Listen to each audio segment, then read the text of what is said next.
Ladies and gentlemen, welcome to Malaysia Tamil Bible College podcast session. I'm Grace Daniel, your host for today's podcast meeting, Thursday, 19 October 2023. We have a special guest of honor among us to discuss about the topic of suicide. Let's welcome James Apu, who is a student of Masters of Divinity from MTBC. Yes, James? Thank you, Grace. Good day to everyone.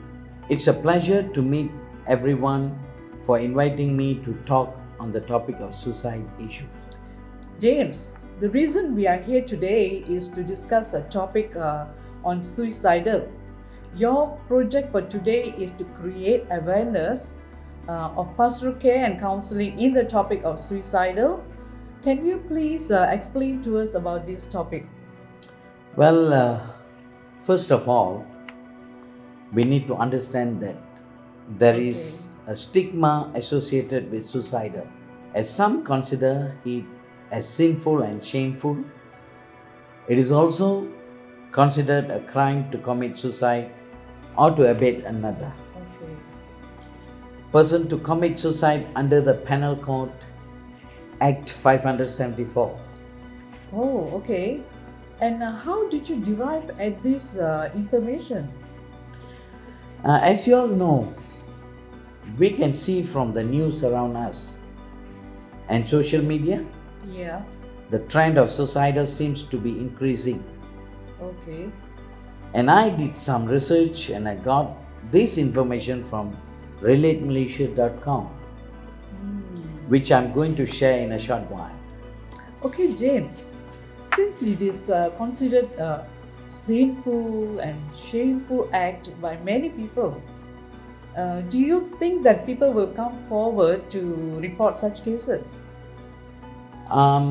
These suicidal issues have led to the systematic underreporting of both completed and attempted suicides. Oh, I see.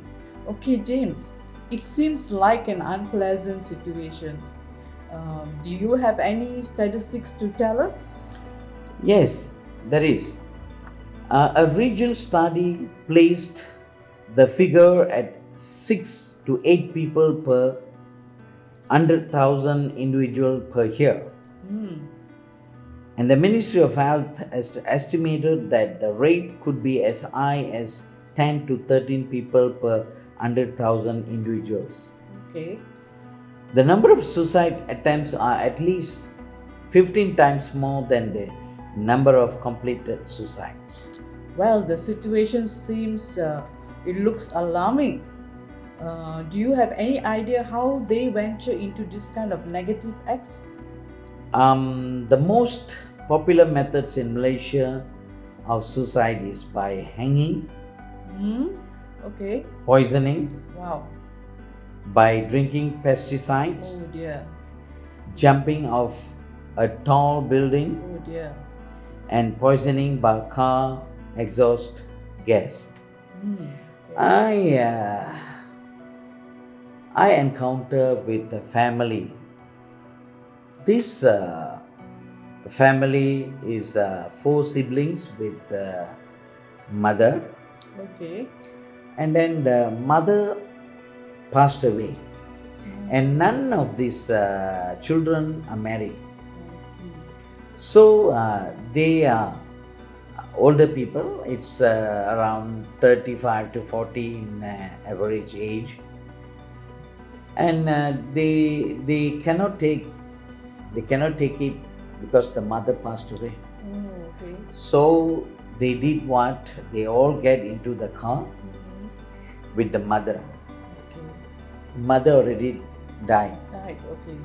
They put in the center and the 2 sisters at the You back. mean the mother's body into the car? Yes, Oh dear. mother's body into the car, and with 2 sisters besides holding the mother, and the 2 brothers in front. They went to a jungle and they off the aircon, everything. They wind up the window. They start the car. And due to the no ventilation, the 5 of them died in the car. Oh no. It's reminding me because of the car exhaust gas. Yeah, okay. Just now we were Yes, talking you just about mentioned, it. yes. And yeah, it's look very sad things in Malaysia. It breaking our hearts, Grace. James, how about on a daily basis? Do you have any figures to support it? Yes, really. According to RelateMalaysia.com, it states that 10 people died by suicide every day. Okay.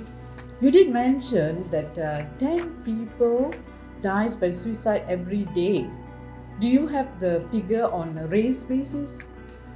Grace, it is very sad to know that the ethnic Indians, men and individuals under age 40 are at high risk of completed suicide.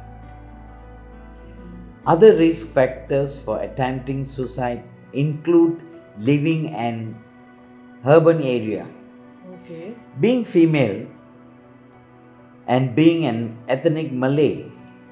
The prevalence rate of attempted suicide in Malaysia is 6.3 per 100,000 people or 250 people a day.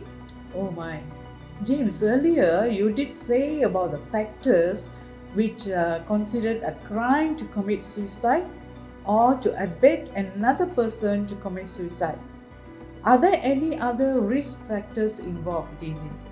Yes, Grace, there is.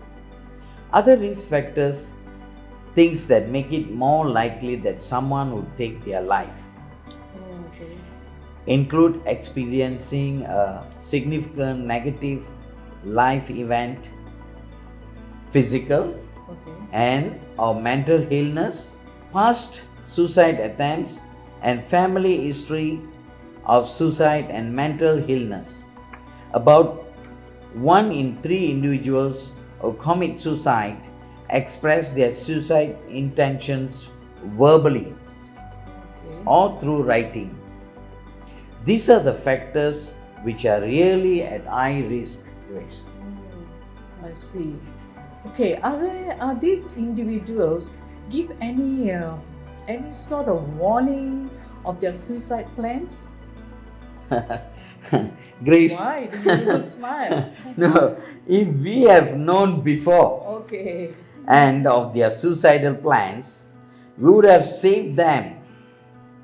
This means that at least 30% of completed suicides give some sort of warning of their plans and could have been helped prior to the suicide.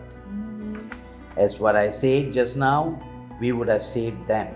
Oh, okay. And I encountered with one case. I know this family very well. Okay. And these couples are very young couples with 2 kids. Both are girls. And they were living couple.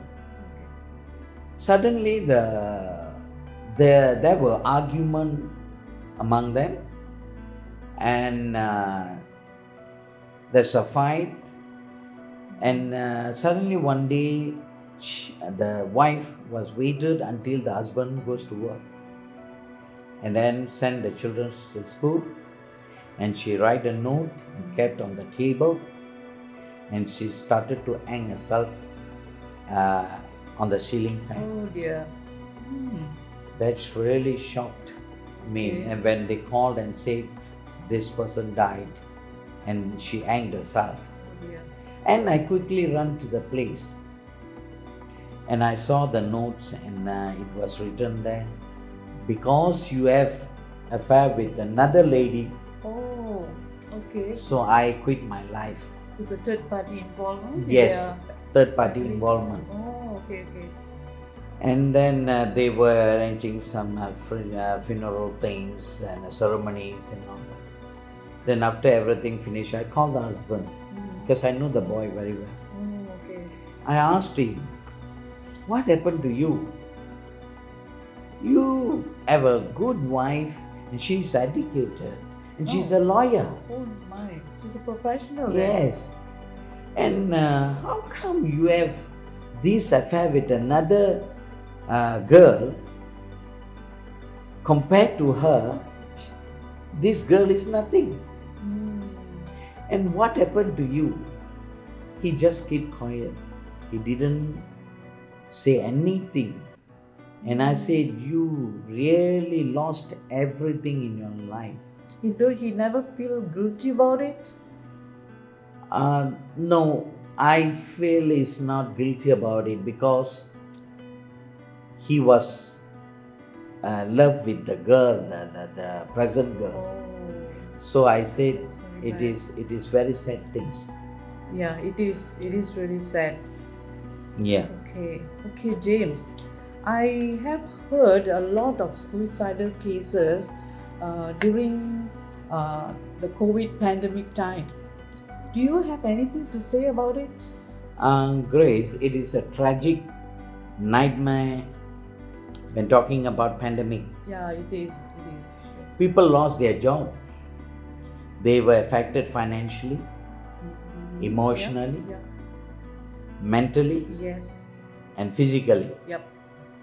According to Malaysia Health Minister Khairi Jamaluddin said that Malaysia recorded an increase of 81% or 1,142 suicide cases last year compared to 631 cases in 2020. Wow.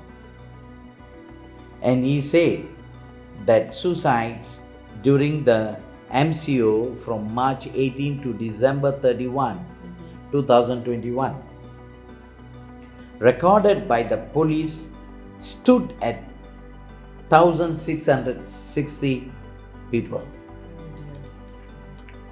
Yes, James, I recall the traumatic pandemic days. It is really heartbreaking, to know those who lost their life during this time. Okay, James, it is almost the end of our session. Okay, is there anything you want to wrap up? All in all, attempt to commit suicide should be decriminalized as the educate method of solving suicides, not by imposing punishment but by treating mental health issues from professionals. The church also provides psychological counseling for the suicidal cases. Okay, that's good. By the way, thank you so much, James. It is really been great knowledge which we gain in this podcast discussion. Okay, it does create an awareness on suicidal matters which can help us to help others. And thank you for coming here and sharing informative news on suicidal. Thank you and see you again in future meetings. Thank you, Grace. It is my pleasure for being here in the podcast meeting today. Wish you all the Thank you. best. Thank you. Bye. God bless you.